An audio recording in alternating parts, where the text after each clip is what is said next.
আসসালামু আলাইকুম। এখন শুনবেন সংবাদ শিরোনাম। ডেঙ্গু পরিস্থিতি আরও ভয়াবহ। একদিনেই 12 জনের মৃত্যু, হাসপাতালে ভর্তি প্রায় 750। বিলম্বে চিকিৎসার কারণেই বাড়ছে প্রাণহানি, বলছেন রোগ তত্ত্ববিদ।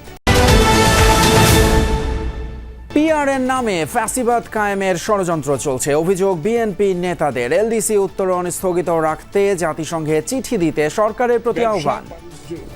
যদি আমরা অব্যাহতভাবে এগিয়ে যেতে চাই, যে নতুন বাংলাদেশের স্বপ্ন আমরা দেখছি।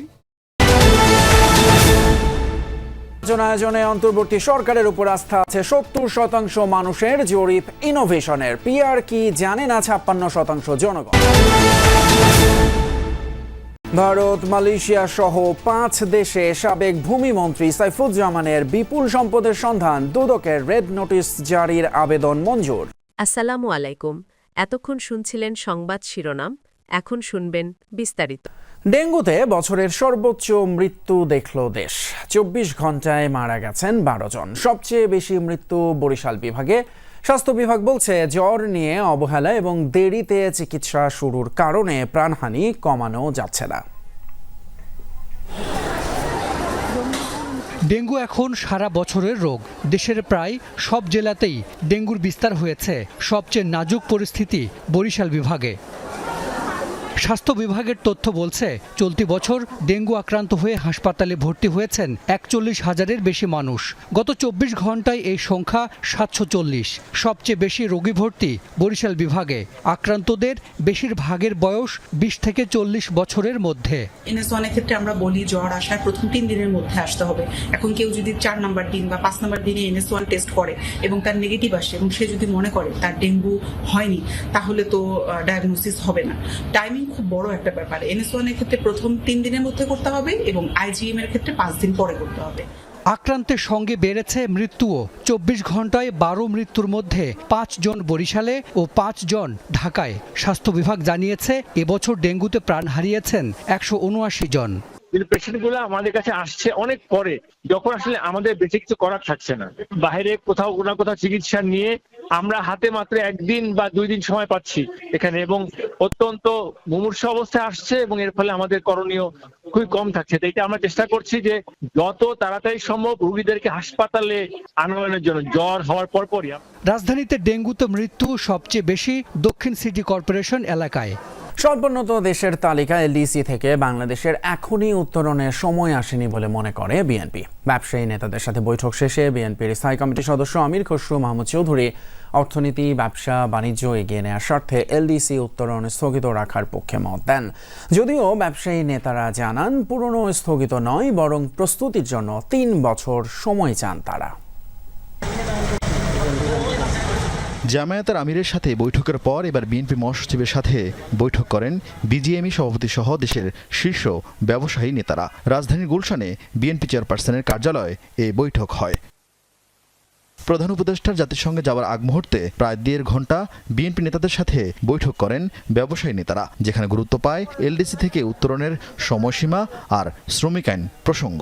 বিনিয়োগ, ব্যবসা বাণিজ্য যদি আমরা অব্যাহতভাবে এগিয়ে যেতে চাই, যে নতুন বাংলাদেশের স্বপ্ন আমরা দেখছি, তাহলে এই মুহূর্তে এলডিসি গ্রাজুয়েশনটা আমাদের স্থগিত রাখার জন্য সবার আমরা আলোচনা করেছি। এই মুহূর্তে স্থগিত রাখার প্রয়োজনীয়তা আছে। গত 8 বছরের নানা প্রক্রিয়া আর একাধিক মূল্যায়ন শেষে 2026 সালের 24 নভেম্বর এলডিসি থেকে বের হবে বাংলাদেশ, এমন সিদ্ধান্ত জাতিসংঘের। এই জন্য সরকারকে প্রস্তুতির অগ্রগতি জানাতে 31 অক্টোবর পর্যন্ত সময়সীমা বেঁধে দিয়েছে জাতিসংঘ। কিন্তু ব্যবসায়ীরা চান আরও 3 বছর সময়। এলডিসি গ্রাজুয়েশন আমরা পোস্টপোন করতে চাই না, আমরা ডেফারমেন্ট চাই।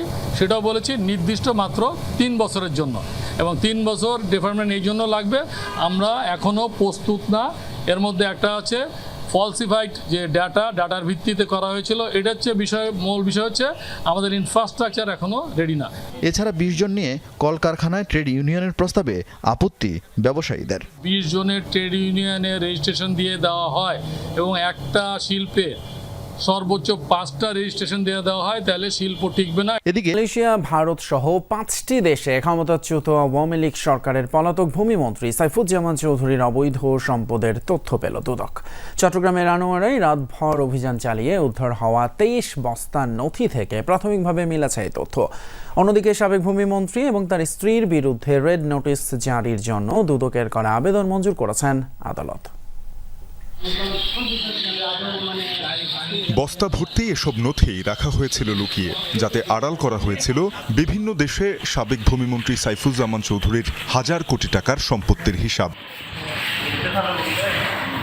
রিমান্ডে 2 সহযোগীর দেয়া তথ্যের ভিত্তিতে চট্টগ্রামের আনোয়ারায় 3 দিন ধরে অভিযান চালায় দুদক।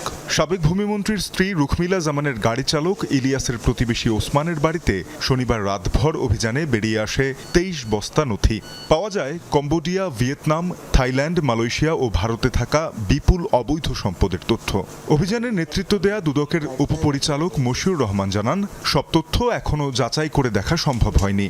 ইন্ডিয়াতে 3টা সম্পদ, মালয়েশিয়ায় 2টা সম্পদ, থাইল্যান্ডে 4-5টা সম্পদ, এরকম অল্প অল্প করে আছে। তার মানে তার শুধুমাত্র যে 4টা দেশে রয়েছে তা না, আরও নতুন করে 4-5টা দেশের সন্ধান আমরা পেয়েছি। তার মানে বিশ্বের বিভিন্ন দেশে তার সম্পদগুলো ছড়ায় ছিটায় আছে।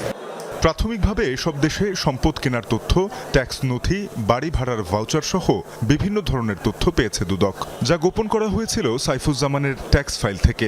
এদিকে 120 কোটি টাকার ঘুষ গ্রহণের অভিযোগে সাবেক ভূমিমন্ত্রী সহ 20 জনের বিরুদ্ধে আরও 3টি মামলার অনুমোদন হয়েছে বলে ঢাকায় এক ব্রিফিংয়ে জানান দুদক মহাপরিচালক। সাইফুজ্জামান চৌধুরী কর্তৃক বিদেশে মুদ্রা পাচার তথা মানি লন্ডারিং এর তথ্য প্রমাণ উক্ত ডকুমেন্টে রয়েছে মর্মে প্রাথমিকভাবে দেখা যাচ্ছে। অনুসন্ধান টাস্কফোর্স 23 বস্তায় রক্ষিত ডকুমেন্টস পর্যায়ক্রমে পর্যালোচনা করে সুনির্দিষ্ট তথ্য প্রমাণ দুর্নীতি দমন কমিশনে উপস্থাপন করবে। কোটি টাকা আত্মসাতের অভিযোগে দুদকের করা মামলায় সাবেক ভূমিমন্ত্রী ও তার স্ত্রীর বিরুদ্ধে ইন্টারপোলে রেড নোটিশ জারির আবেদন মঞ্জুর করেছেন আদালত। চট্টগ্রাম মহানগর অতিরিক্ত দায়রা জজ আদালত 2 এর বিচারক আব্দুর রহমান এই আদেশ দেন। দুদকের আইনজীবী জানান, এই টাকা বিদেশে পাচার করে সম্পদও কেনা হয়েছে। এখন সেই সম্পদের মালিকানা হস্তান্তর করা হচ্ছে। অর্থ ফেরত আনার জন্য উদ্যোগ গ্রহণ করেন, সাথে সাথে তিনি ওই প্রপার্টিগুলো ট্রান্সফারের জন্য বিভিন্নভাবে স্টেপ নিচ্ছিলেন। এই তথ্য যখন দুর্নীতি দমন কমিশনের কাছে ক্লিয়ার হয়, তখন দুর্নীতি দমন কমিশন তার এই ট্রান্সফার যাতে করতে না পারে, সেজন্য আজকে আমরা ইন্টারপোলের মাধ্যমে রেড নোটিশ জারির আবেদন করেছিলাম। এর আগে 2 সহযোগীর কাছে পাওয়া নথিতে সিঙ্গাপুর, সংযুক্ত আরব আমিরাত, যুক্তরাজ্য ও যুক্তরাষ্ট্রেও সাইফুজ্জামানের বিপুল অবৈধ সম্পদের তথ্য পেয়েছিল দুদক। তানজিম শাফিন, যমুনা নিউজ, ঢাকা।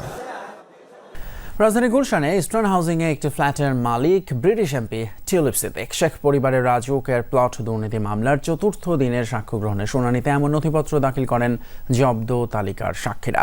রোববার ঢাকার 4র্থ বিশেষ জজ আদালতে উপস্থিত হয়ে ইস্টার্ন হাউজিং লিমিটেডের 3 কর্মকর্তা এমন সাক্ষ্য প্রদান করেন। এছাড়াও এদিন সাক্ষ্য দেন